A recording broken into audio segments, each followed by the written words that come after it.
તો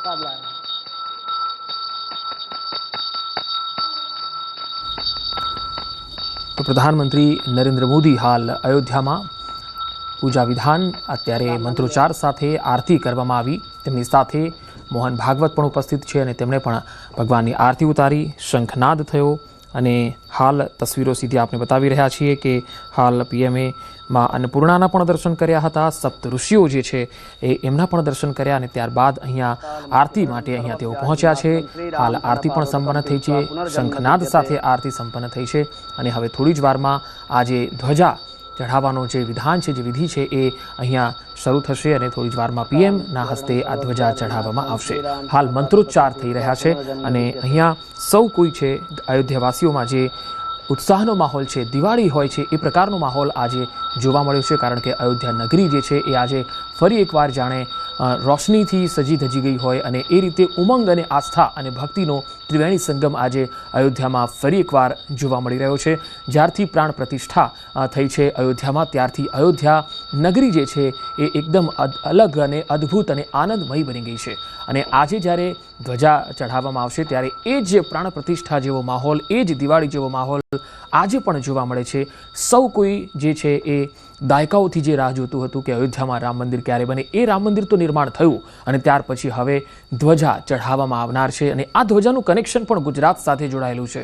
ગુજરાતના અમદાવાદમાં એ ધ્વજા છે એ તૈયાર કરીને ત્યાં મોકલવામાં આવેલી છે, એટલે એ પણ ગુજરાતના કનેક્શનને લઈને ગુજરાતીઓમાં પણ એક ઉત્સાહનો માહોલ છે અને પીએમ નરેન્દ્ર મોદી અહીંયા પૂજા વિધાન કરી રહ્યા છે, પૂજા અર્ચના કરી રહ્યા છે, આરતી કરી રહ્યા છે અને હવે આગળની જે વિધિ છે એ આપ જોઈ રહ્યા છો કે મંત્રોચ્ચાર સાથે થઈ રહી છે અને આખું મંદિર પરિસર તમે જોઈ શકો છો કે ખીચોખીચ ભક્તોથી ભરાયેલું છે। સંતો મહંતો અહીંયા પહોંચી રહ્યા છે। થોડી જ વારમાં ધર્મ ધ્વજા ફરકાવશે પીએમ નરેન્દ્ર મોદી અને એની તસવીરો પણ અમે લગાતાર લાઈવ આપને બતાવી રહ્યા છીએ। અયોધ્યા નગરીથી લાઈવ દ્રશ્યો, રામ મંદિર પીએમ મોદી પહોંચ્યા છે, તેમની સાથે મોહન ભાગવત પણ છે, આરએસએસના વડા, અને થોડી જ વારમાં આ ધ્વજા ચઢાવવાનો જે કાર્યક્રમ છે એ શરૂ થવા જઈ રહ્યો છે। સંતો મહંતો, અયોધ્યા નગરીના સામાન્ય જન અને સાથે સાથે એ તમામ મહિલાઓ પણ આવી છે જે આ દિવસની રાહ જોતી હતી અને એ તમામ લોકો પણ છે, કારીગરો છે, એમના પરિવારજનો પણ છે, તેઓ પણ અહીંયા આવ્યા છે અને આમંત્રિત મહેમાનો પણ અહીંયા પહોંચ્યા છે। તો આજે અયોધ્યા નગરી છે એ ફરી એક વખત આસ્થા અને ઉમંગથી એકદમ ઉભરાઈ ગઈ છે। ભક્તિનો મહાસાગર અહીંયા છલકાયો હોય એ પ્રકારે મોટી સંખ્યામાં લોકો આજે અયોધ્યામાં ફરી એક વખત કેડિયાર ઉભરાયું હોય એ પ્રકારના દ્રશ્યો જોવા મળી રહ્યા છે। અયોધ્યાની બહાર તમે જુઓ તો લોકો આજે આ ધ્વજાના દર્શન કરવા માટે પણ જ્યારથી 12 વાગે આ ધ્વજા ચડશે ત્યારબાદ લોકો આ ધ્વજાના દર્શન માટે અને રામલલાના દર્શન માટે પણ અહીંયા મોટી સંખ્યામાં પહોંચવાના છે। હાલ મંત્રોચ્ચાર થઈ રહ્યો છે। મેધાયાગ્ને મેધાવિનં કુરુ સ્વાહા મેધામ મે વરુણો દદાતુ મેધામગ્નિઃ પ્રજાપતિઃ મેધામિન્દ્રશ્ચ મેધાન ધાતા દદાતુ મે સ્વાહા।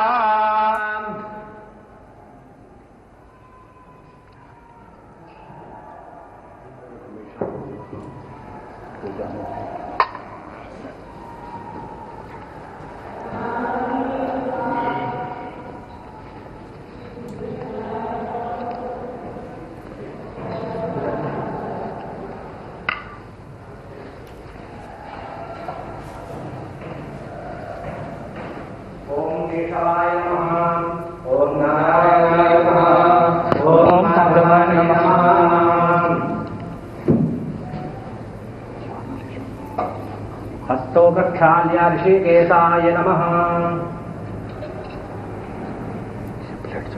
ओम अपवित्रः पवित्रो वा सर्वावस्थांगतोऽपि वा यस्मरेत् पुण्डरीकाक्षं वायाभ्यन्तरः शुचिः पुण्डरीकाक्षः पुनातु पुण्डरीकाक्षः पुनातु पुण्डरीकाक्षः पुनातु। स्वस्ति तिलकम्। ओम स्वस्ति न इंद्रो वृद्धशरावाः स्वस्ति नः पूषा विश्ववेदाः स्वस्ति नस्तार्क्ष्यो अरिष्टनेमिः स्वस्ति नो बृहस्पतिर्दधातु।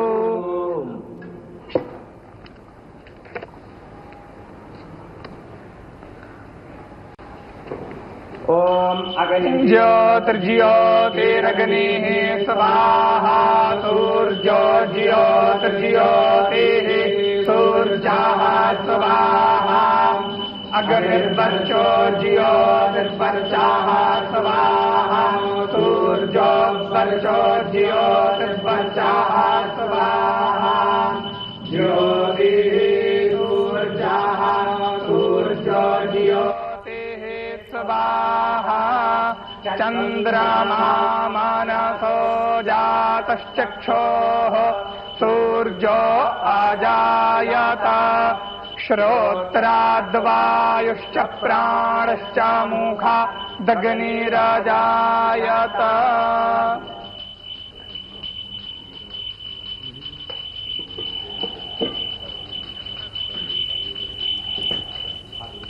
તો રામ જન્મભૂમિ પહોંચેલા પ્રધાનમંત્રી નરેન્દ્ર મોદીએ રામ દરબારમાં ખાસ પૂજા અર્ચના કરી, આરતી ઉતારી અને મંત્રોચ્ચાર સાથે આ પૂજા વિધિ આગળ વધારવામાં આવી રહી છે. બ્રાહ્મણ ભાઈઓ બંધુઓ દ્વારા આ મંત્રોચ્ચાર સાથે અને મંદિરના પૂજારી દ્વારા આ પૂજા વિધિ જે છે એ સંપન્ન કરાવવામાં આવી રહી છે.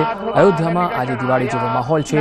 રામોત્સવ જાણે સર્જાયો હોય એ પ્રકારનો આજે માહોલ છે અને જે ધ્વજા ચઢાવવામાં આવનાર છે એ ધ્વજાનો પણ ખાસ મહિમા છે અને તેને બનાવવામાં આવી છે. ધ્વજા ઉપર ડબલ કોટેડ સિન્થેટિક લેયર લગાડવામાં આવી છે, જેથી એ જે ધ્વજા છે જે આજે ચઢાવવામાં આવનારી છે તેને ગરમી કે તાપમાન કે પછી ઠંડીની કોઈ અસર ખાસ નહીં થાય, વરસાદની કોઈ અસર નહીં થાય.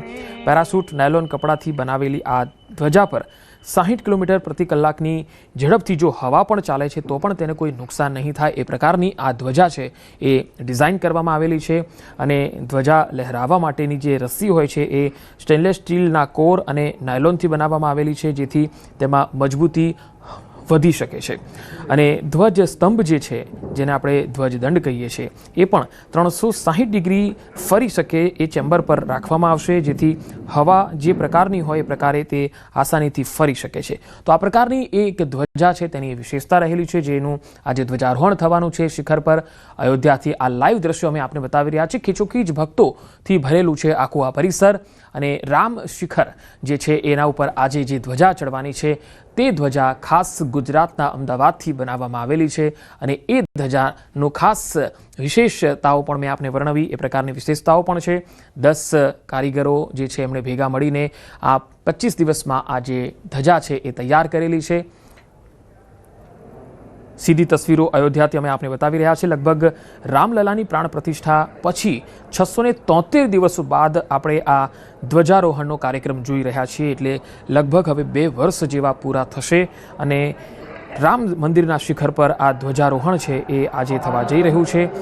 તમામ મહાનુભાવો અત્યારે પહોંચી ચૂક્યા છે અને 12 વાગ્યાની આસપાસ જે મુહૂર્ત નક્કી કરાયું છે, મુહૂર્ત પહેલાં અત્યારે જે વિધિ છે એ સંપન્ન કરવામાં આવી રહી છે. કારણ કે મંદિરના શિખર પર જ્યારે ધ્વજા ચડાવવામાં આવતી હોય છે ત્યારે એનું એક વિધાન હોય છે, શાસ્ત્રોક્ત વિધિ હોય છે.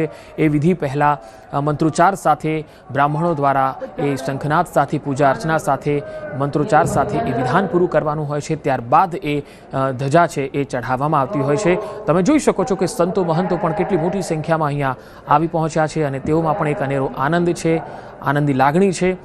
થોડીવાર પહેલાં જ્યારે અમે એમના તમામ નિવેદનો આપને બતાવ્યા હતા, તમામ સંતો મહંતો ખૂબ જ ખુશખુશાલ દેખાઈ રહ્યા હતા.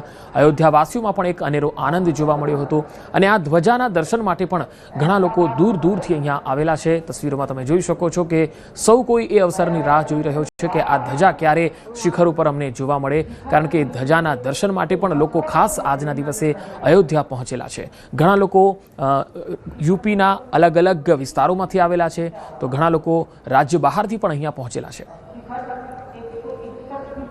તો પ્રધાનમંત્રી નરેન્દ્ર મોદીએ રામ દરબારમાં પૂજા અર્ચના કરી અને આ તમે જોઈ શકો છો કે અહીંયા અલગ અલગ જગ્યાએ પ્રધાનમંત્રી પહોંચ્યા હતા. તેમણે શેષાવતારના પણ દર્શન કર્યા હતા. સપ્ત ઋષિઓના જે અલગ અલગ દેવાલયો બનેલા છે ત્યાં જઈને પણ તેમણે પૂજા અર્ચના અને આશીર્વાદ લીધા.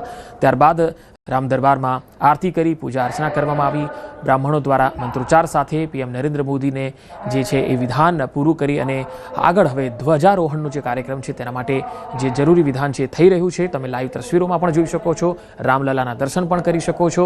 રામ શિખર પર ગુજરાતની કળા ભવ્ય ધ્વજા. આ એટલા માટે કારણ કે ગુજરાતની જે ધજા છે એ રામ મંદિર પર આજે જોવા મળવાની છે. અમદાવાદમાં ખાસ તૈયાર કરેલી આ ધજા છે જે આપણે અયોધ્યામાં રામ મંદિરના શિખર પર જોવાના છીએ. તો ગુજરાતીઓમાં પણ એ ઉમંગ અને આસ્થાનો આનંદ દેખાઈ રહ્યો છે કારણ કે ગુજરાતથી કંઈક અયોધ્યામાં પણ છે.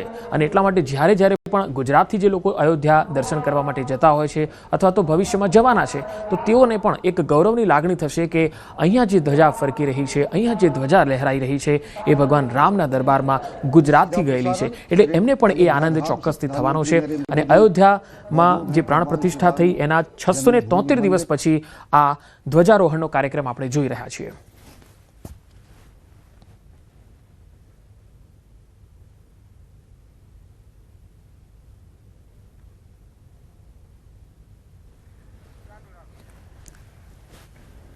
તો પ્રધાનમંત્રી નરેન્દ્ર મોદી બપોરે 12:30 વાગે 12 થી 12:30 વચ્ચેનો સમય આપવામાં આવ્યો છે જે અભિજીત મુહૂર્ત કહેવાય છે. એમાં ધ્વજા ફરકાવવાના છે, ધ્વજા લહેરાવવાના છે, એટલે કે ધ્વજા ચડાવશે. બટન દબાવતા જ આજે 2 કિલોનો કેસરિયા ધ્વજા જે છે એ 161 ફૂટ ઊંચા શિખર ઉપર લહેરાવતી આપણને જોવા મળશે.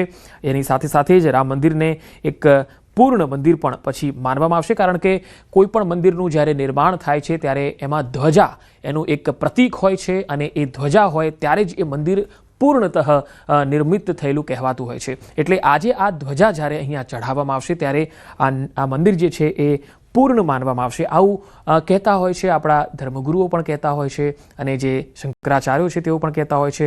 સંઘ પ્રમુખ મોહન ભાગવત સહિત લગભગ અહીંયા 7 થી 8 હજાર જેટલા લોકો અહીંયા ઉપસ્થિત જોવા મળી રહ્યા છે. મંદિર પરિસરની આસપાસ શહેરને લગભગ 1000 ક્વિન્ટલ ફૂલોથી સજાવવામાં આવ્યું છે. આખી અયોધ્યા નગરીને સજાવવામાં આવી છે. અયોધ્યામાં જે લોકો પ્રવેશી રહ્યા છે તે લોકો જોઈ રહ્યા છે કે અલગ અલગ જે દ્વાર છે, પ્રવેશ દ્વાર છે, ત્યાં ફૂલોથી સજાવવામાં આવ્યા છે. એ દ્વાર મંદિરમાં 5 લેયરની સુરક્ષા પણ લાગુ કરાઈ છે.